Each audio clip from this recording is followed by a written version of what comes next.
දුෂ්කර ගම්මානයක ජීවත් වුණා බොහෝම දුප්පත් පවුලක්. ඒ පවුලේ ගෘහමූලිකය තමයි මෙන්න මේ අද කතාවේ මූලිකයා. ඒ කියන්නේ අද කතාවේ ප්‍රධාන චරිතය වන පිනා. ගමේ මිනිස්සු ඒ වගේම අවට ගම්වල මිනිස්සු මොහුට කියන්නේ පිනා කියලා. ඒකට හේතුවක් තිබුණා. ඒ හේතුව අපි ඉදිරියට බලමු. ඉතින් අද කතාවට එහෙනම් යමු.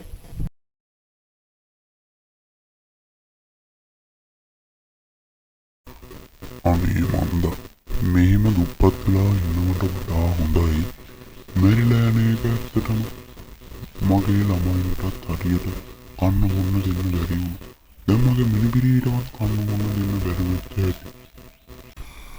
ඉතින් මොහු මෙසේ පවසමින් නිවස ඇතුළට ගොස් කෑම පිළියෙල කරන්න ආරම්භ කරා. ඉතින් මොහුගේ පවුලේ හිටියේ මොහුගේ බිරිඳයි ඒ වගේම තවත් එක් මිනිබිරියෙකුයි පමණයි. ඉතින් මේ පිනා මේ මිනිබිරියට නම් බොහෝම ලැබි. ඉතින් මේ අය ගත කරේ නම් බොහෝම දුෂ්කර දුප්පත් ජීවිතයක්. මේ පිනා එදා වෙලා හම්බ කරගත්තේ බොහෝම වෙහසක් දරලා. මේ ඒක නෙවෙයි. ඔහේ අද වැඩට යන්න නැතුවයි. මොකක් හරි රසාවක් හොයාගන්න වෙයි නේද?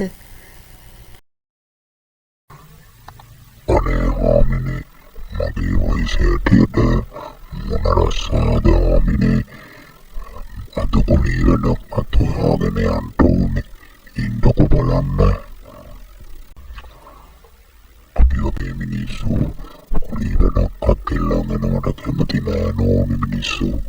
කවුරුත් අපිට වැඩක් අත් දෙන්නේ නැතුව බලමු මන් දැන් යනවා. ඉතින් මේ පිනා කියන්නේ ලැබෙන වැඩක් කරලා එදා වේල පිරිමහ ගන්න જાතියේ අද අපේ ලංකාවේ ඉන්නා වගේ තවත් එක් මිනිස්සෙක්. ඉතින් මේ පිනා බොහොම සාධාරණ විදිහට තමයි සල්ලි හම්බ කරන්න කැමති. ඉතින් දැනට මේ පිනා බොහොම වයසයි. ඉතින් මේ පිනාට මේ ජීවිත ගමන ඇදගෙන යන්න බොහොම අමාරුයි. ඉතින් මොහු කර කියා ගැනීමට කිසිම දෙයක් නැති නිසා බොහොම අමාරුවෙන් ඉතා වෙහසෙන් මොහු ඉදිරියට පය තබා කුලී වැඩක් හොයාගෙන ගියා.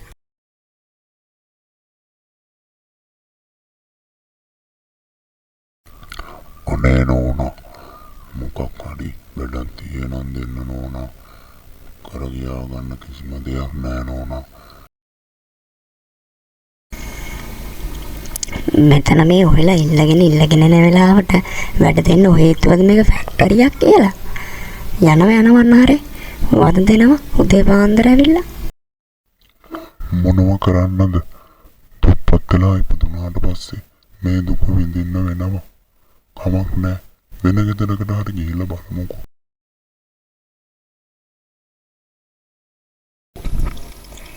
ඉතින් උදෑසන සිට දහවල් වෙනකම් කිසිම වැඩක් මේ පිනාට නම් සොයා ගන්න නොහැකි වුණා. එම නිසා මොහුට ගහක් යටම නිින්ද ගියා. හැබැයි මේ නිින්ද යෑම තමයි ඔහුට පාරක් මගක් පාදලා දෙන එකම තැන. ඉතින් අපි බලමු මොකද වෙන්නේ කියලා. අයියෝ දෙයනේ මේ දුප්පත්කමෙන් මිදෙන්න කිසිම මාර්ගයක් නැද්ද? හැමදාම එකම තැන මේ ජීවත් වෙන ජීවිතේ ඒපා වෙලා නොවේ. මොහුගේ පින්බල ශක්තිය උපරිමයි.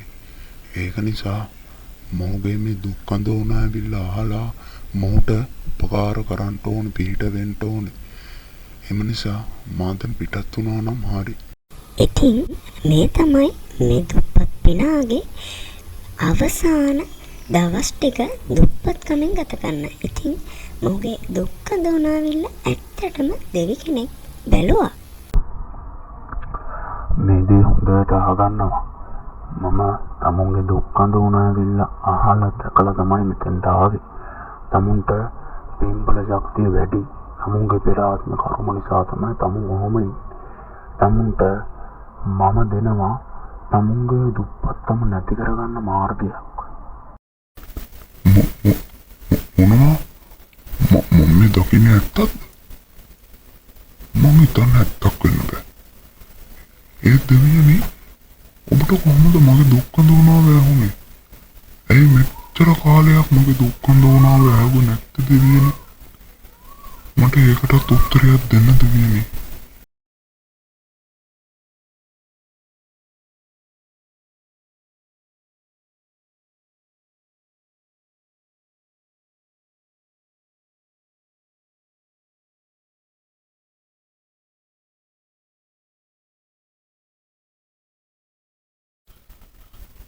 යකෝ මොකක්ද ඒ දැකපු ඉන්නේ? තුන්වරුවක් යන්න කලින් මට එහෙම දෙයක් හම්බෙනවද? හුරු විකාර.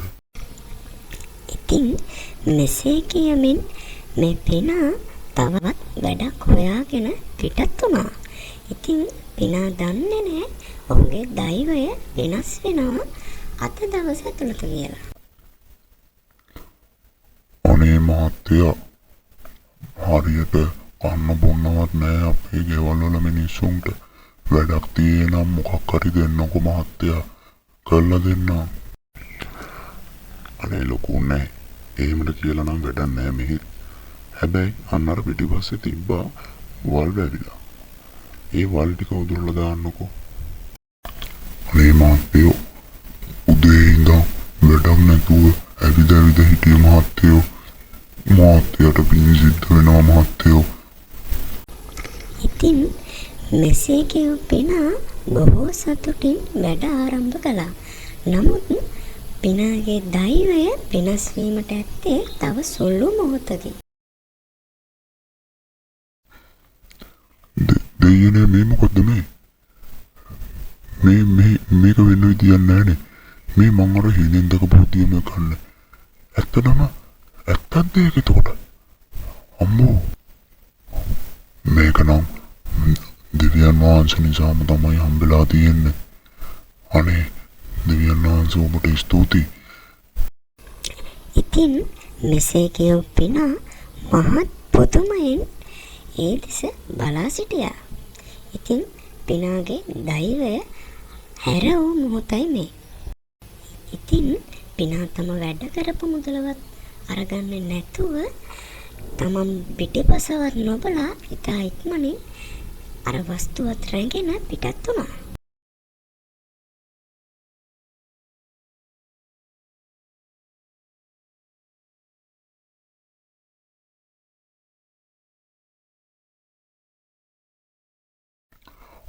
හාමිනේ අනේ බලන්නකො මට හම්බුණ දේ. අද ඉඳන් අපේ ප්‍රශ්න ඔක්කොම ඉවරයි.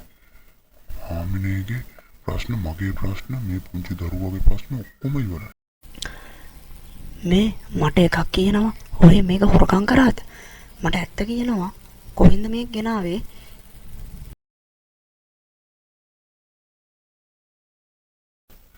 අනේ පිස්සුද හාමිනේ මං හොරකම් කරනවද? ඔච්චර නැති බැරි වුණත් මං හොරකම් කරන්නේ නැහැ. අනේ හාමිනේ මේක මට දෙයිය දුන්න තෑග්ගක්. අහගන්නකෝ එහෙනම්. ඉතින් මේ පිනා තම බිරිඳට සිදු සෑම දෙයක්ම මුල ඉඳන් පවසන්න ගත්තා. ඉතින් මේ පිනා බොහෝම වාසනාවන්තයෙක්යි අපිට සිතුනට මේ පිනාට මෙතෙක් කාලයකට මේ වගේ කිසිම දෙයක් ලැබිලා නැහැ. ඉතින් එතකොට පිනා කියන්නේ කොච්චර අභාග්‍යවන්ත කෙනෙක්ද කියලා බලන්නකෝ. ඉතින් මේ පිනා බොහෝම හිමින් සීරුවේ සිදු සෑම දෙයක්ම තම බිරිඳට එක අකුරක් නෑර පවසන්න ගත්තා.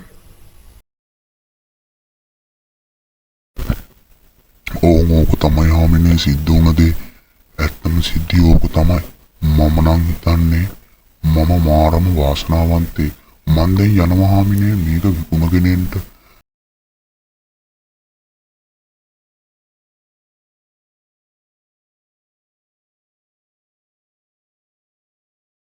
හොඳ.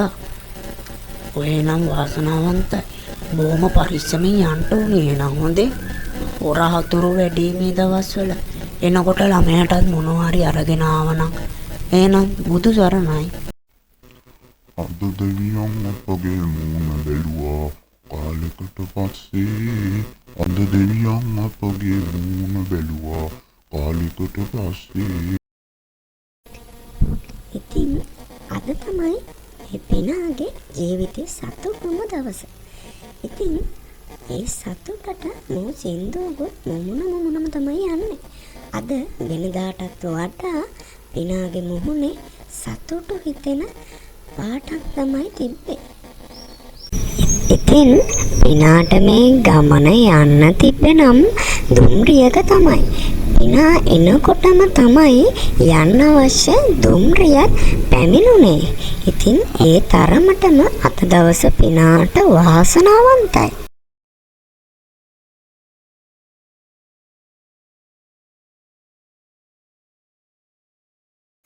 ඉතින් දුම්රිය ගමන අවසන් කරපු මේ පිනා ඉන්පසු නැවතත් ත්‍රිරෝද රථයකින් තමන්ගේ ගමන ආරම්භ කරා. ඉතින් මේ ත්‍රිරෝද රථයේ සිට කිලෝමීටර් 10ක් පමණ දුරක් මොහු ගල් ටික විකිණීමට තියෙන ස්ථානයට ගමන් කර යුතුයි.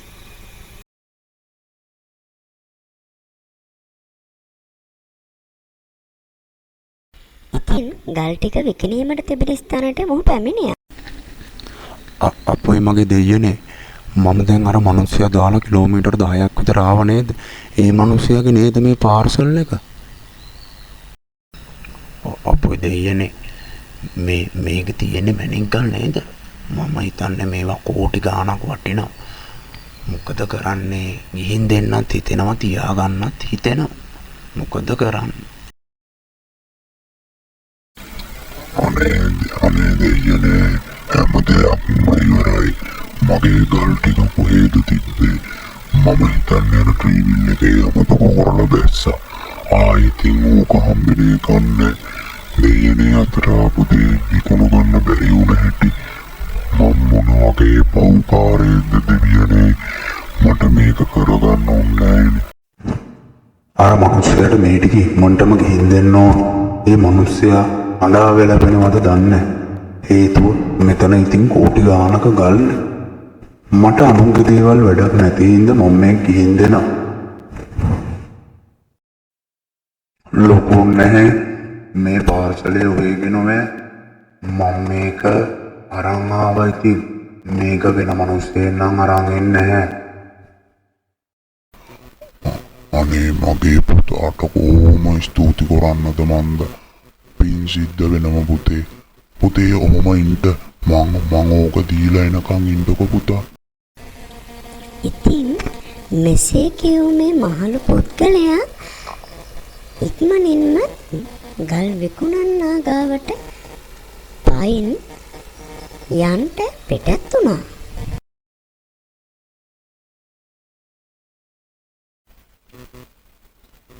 අනේ පුතේ මම නම් වැඩේ කරගත්තා.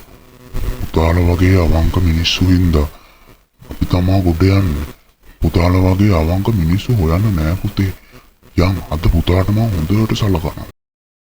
ඉතින් මේ මහලු පිනා බොහෝසේ සතුටින් තමයි මේ ට්‍රේවිල් රියදරුත් එක්ක පිටත් වී ගියේ. ඉතින් මේ පිනාගේ මුහුණේ තිබ්බනම් ඉතාම ලස්සන සතුටක්.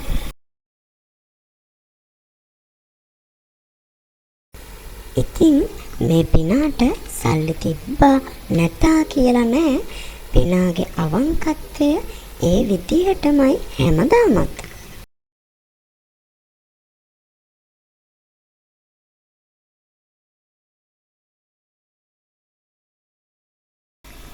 ඉතින් වසරකට පසු මේ ඉන්නේ පිනා. ඒත් ඔහු ඒ විදිහමයි. ඔහු හරක් 3 දෙනෙක් නිදාස් කරගෙන. නුඹ ගැන මට ආඩම්බරයි. ඒට හේතුවක් තියෙනවා. නුඹට මිල මුදල් තිබියේදිත් නුඹ උඩඟු නෑ. නුඹට නැති වුණත් නුඹ උඩඟු නෑ. නුඹලා වගේ මිනිසුන්ට මේ ලෝකේ හැමදාම හරියනවා.